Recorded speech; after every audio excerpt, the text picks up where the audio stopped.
friends, welcome back to my another video. Today I'm going to show you one easy science experiment part 5. If you are new to my channel, still you are not subscribed my channel, click on the red subscribe button and small little bell icon so that you can notify when I upload my videos. My first experiment going to be air pressure. For this you need materials like a glass of water and a tin cardboard. To make this, you should take glass of water and close it with cardboard.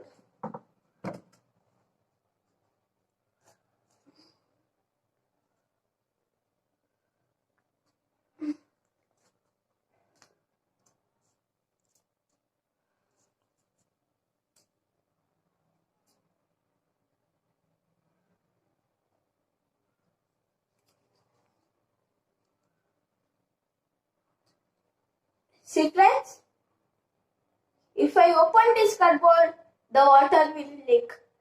So that I do not want to do. So that I will turn this upside.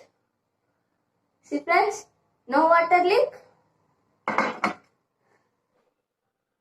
This is all my video. If you like this video, do not forget to click on the like button and share with your friends and comment down below. Thank you.